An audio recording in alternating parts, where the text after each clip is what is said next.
VHS2. Alright, let's get right into it with another horror movie review. The film we are going to talk about today is VHS2. My last video was about the first VHS film, so you can check that out if you want, but I won't really be referencing anything from there, so it's up to you. If you don't know anything about the VHS films, they are a series of short films comprised into one feature film. Each short film is unique to itself and is its own story with its own plot, characters, etc. All the stories use the found footage perspective, so something I liked about the VHS2 film is the same thing I liked about the first one. They have a sort of main story to accompany the other short films. It's not anything too crazy, but it does give the other stories a way for them to be tied together, so to speak. They could have just played each short film right after each other, but they created a scenario that does that for them, while also being another story as well. So the main story is about a man. I think he's a private investigator, so he's trying to find out why this student hasn't shown up for class, and of course that leads to a little breaking and entering. Upon entering the student's home, he finds a handful of TVs set up with tapes scattered about. So the PI has his assistant, or maybe it's his girlfriend. Anyway, he has her watch the tapes, and one after another she gets more and more affected by these films, until he checks on her one final time to find her collapsed in an obvious turn of events. It turns out the guy they were looking for turned into some zombie type creature, I guess, and was waiting in the house. Long story short, the private investigator ends up shooting his assistant and then gets unalived by the student.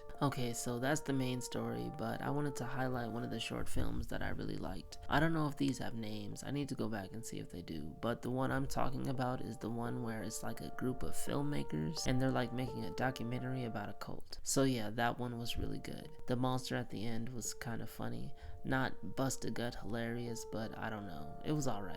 I liked it. As far as the quality of the movie goes, it's pretty much identical to the first one. The acting is consistent. The stories all do a good job of holding your attention. There's a good amount of jump scares, even if they are all in like one or two of the films. I still saw some familiar faces, and I still don't know anyone's name. I gotta do better. One thing that kind of set VHS2 apart from the original was the camera views. They took a more quality-driven approach to it this time. A lot of the stories had better cameras or multiple cameras or multiple angles, instead of just the one first-person view, which was nice. It's nice to see that they continue to improve. VHS2 gets a thumbs up from me, just like the first one. Thank you guys for watching. I really do appreciate your support and you staying to the very end of this video. I will talk to you next time. Bye.